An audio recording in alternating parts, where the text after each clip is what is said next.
একটু সুন্দরভাবে বাঁচতে চাই, আল্লাহ খুদার নাম করতে চাই। যতটুকু পাপ কামাইছি এগুলো সব কিছু মুছে ধুয়ে আমি সুন্দরভাবে মরতে চাই। আমার বাবার 11 কাঠা জমি, তো 11 কাঠা জমির মধ্যে আমি আমার চাচার কিছু জমি কিনে রেখেছিলাম, মানে ফ্যামিলি প্রপার্টি, ফ্যামিলির সম্মান রক্ষা করতে যেয়ে আমি ফ্যামিলি কিছু প্রপার্টি কিনেছি। তো আমার চাচার অংশ কিনেছি, আমার ফুপুর অংশ কিনেছি, আমার বাবারও কিছু অংশ বিক্রি করে দিয়েছিল বাইরে, পরে আমি নিয়েছি কিনে এবং ওখানে ঘর তুলে দিয়েছি। তো কিছু অংশ আমি কিনেছিলাম যেটা রাস্তার সহকারে রেজিস্ট্রি হয়েছিল, মানে আমাকে জমি যখন কিনি তখন আমাকে জমির পিছনের অংশ দেওয়া হয়।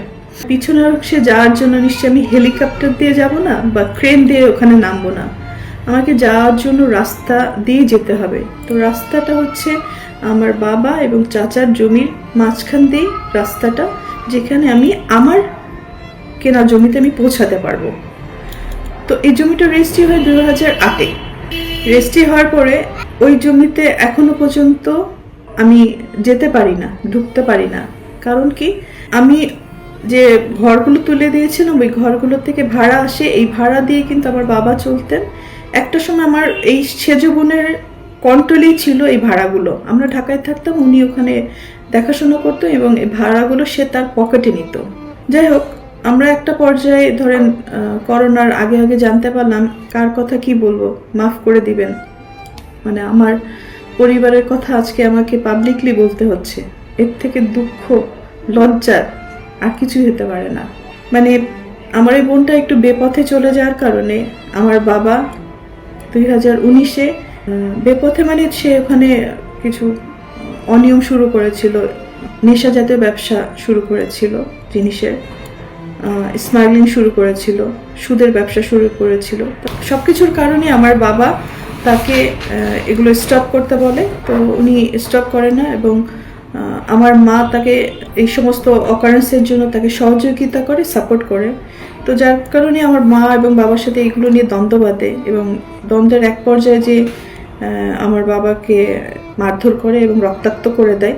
তো বড় সন্তান হিসাবে এটা আমার সামনে হওয়াতে আমি আমার ছোট বোন এটা প্রোটেস্ট করি এবং প্রোটেস্ট করতে যে আমার বাবাকে সেভ করতে যে আমিও সেখানে ইনজিউর হই। হ্যাঁ, আমার ছোট যে পালিত ভাই বলে, তথাকথিত ছোট ভাই সামির এবং বোন খেয়ালি, ওনারা আমার বাবাকে প্রচুর পরিমাণ মারধর করে, সেটা পুরো খুলনা শহর সবাই জানে, আমার ফুল ফ্যামিলি জানে। তো ওই মুহূর্তে বাসার মধ্যে আমাদের ফ্যামিলিতে ডিসিশন হলো যে, এবং আম্মিরও কিছু যোগাযোগ শুরু হলো যেটাতে আসলে স্বামী হিসাবে আমার বাবা মেনে নিতে পারেননি। আসলে এটা বলা উচিত না, যাই হোক এখন বাধ্য হয়ে আমাকে বলতে হচ্ছে। তো মেইন কথাতে আসি, তো ওই সময় আমার বাবা তাকে ডিভোর্স দিতে চেয়েছিলেন এবং বাসার থেকে দীর্ঘ 4 বছর আমার মা এবং বোনকে আমাদের বাড়ি থেকেই উনি বের করে দিয়েছিলেন। এটা আমাদের ফিল্মের সবাই জানে, আমাদের পরিবারের সবাই জানে, খুলনাবাসী সবাই জানে। এবং আমার বাবা অতিষ্ঠ হয়ে মারধর খেয়ে পরে উনি থানাতে জিডি করেন, আমাদের খুলনা সোনাডাঙ্গা থানা। 2019-এ 14 মে একটা জিডি আছে, এটা আমি দিয়ে দিব বা আপনারা খুঁজলে সবাই পাবেন। ওইটার একটা আক্রোশ ছিল, যার কারণে আজকে আমাকে খুব নোংরাভাবে দর্শকদের কাছে প্রেজেন্ট করেছেন আমার মা এবং আমার বোন। আমি আরেকটা কথা বলি, সেদিনকে যে আমি খুলনাতে গিয়েছিলাম, খুলনাতে যার মেন কারণ হচ্ছে ওয়াসা আমাকে চিঠি দিয়েছে, যেহেতু আমার ইলেকট্রিক্যাল লাইন এবং ওয়াসার লাইন, আমার নামে যে লাইনটা আছে, এটা অবৈধভাবে আমার মা বোন দখল করে রেখেছে এবং এটা ভাড়াটারা ইউজ করে। হ্যাঁ, এই ভাড়াটে বাড়ির টাকাটা ওনারা নেয়। ওনারা বলছে আমি দখল করেছি, তো দখল যদি করি আমি, তাহলে আমার মা বোন কীভাবে টাকাটা, মানে আমার বাবা মারা যাওয়ার পরে রীতিমতো তারা ওইখানে কবজা করেছে এবং দখল করার চেষ্টা করছে। তো তারপর আমি বলছি যে, মনে করেছি যে আমার মা বোনই তো, খাইলে খাক, আমি ওটা দেখিও না, নেও না, আমি যাইও না, আমার রাস্তা আটকায় রাখার পরেও। তো যেহেতু তারা ওই ইলেকট্রিকের লাইন এবং ওয়াসার লাইনটা অবৈধভাবে ইউজ করছে, তারা কোনো টাকা পয়সা পরিশোধও করে না, অনেক টাকা বকায় পড়ে যায়, পরে দেখা যায় যে আমার এই বিলগুলো সব পরিশোধ করতে হয়। ভাই আমি তো মানুষ, কাহাতক করব, কতক্ষণ করব, কতদিন করব, আমার নিজের জীবনের দিকেও তো তাকাতে হবে। তো যার কারণে অফিসিয়াল চিঠি পাওয়ার পরে আমি ওখানে প্রেজেন্ট হই।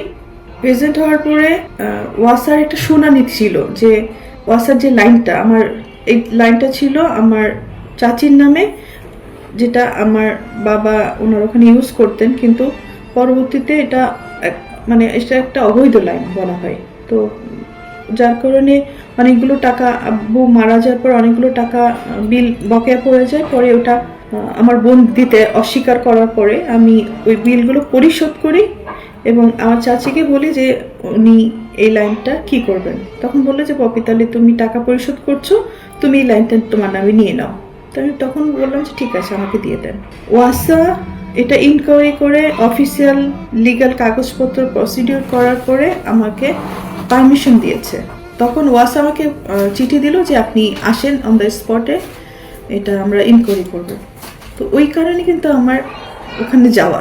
এই রাস্তাটা আমাকে না দেওয়ার জন্য ওনারা এই নাটকগুলো সাজাচ্ছেন এবং নোংরা কথা বলছেন যাতে এই রাস্তাটা না দেওয়া লাগে, মানুষকে ডাইভার্ট করছেন। এবং একটা জিনিস খুব সূক্ষ্মভাবে দেখবেন যে আমার পার্সোনাল লাইফ নিয়ে তারা বেশি খুব উৎসাহিতভাবে দর্শকদের কি জন্য বোঝানোর চেষ্টা করছেন। তো জমি দখল এক সাবজেক্ট, আমার পরিবার নিয়ে আমাকে নিয়ে নোংরা কথা বলা এটা আরেকটা সাবজেক্ট।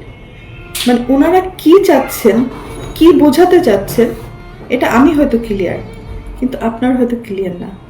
বাট আমি এখন ক্লিয়ার করি, ওনারা অবৈধভাবে আমার লাইনটা ইউজ করতে চাচ্ছেন, যেটা আমি বিগত দিনে সারা জীবন ভর্তুকি দিয়ে গেছি, ভর্তুকি দিয়ে যাব, আমি মৃত্যুর আগ পর্যন্ত তাদের মানে কাঠপুতুল হিসাবে তাদের কাছে থেকে যাব, এটা একটা চাওয়া তাদের। তো আমি আমার জীবন বাঁচাতে দূরে থাকাটা কি আমার অপরাধ? ভালো থাকাটা কি অপরাধ? সুস্থ সুন্দর থাকাটা কি অপরাধ? যদি এটা অপরাধ হয়ে থাকে তাহলে আমি অপরাধী, তবে ভূমিদস্যু হিসাবে আমি অপরাধী না। আমি আমার মাকে, আমি কিছু ভিডিও ক্লিপিংস দিব আপনাদেরকে, আপনারা দেখে জাজমেন্ট করবেন, এটা কি কোনো মা? এটা কি কোনো বোন?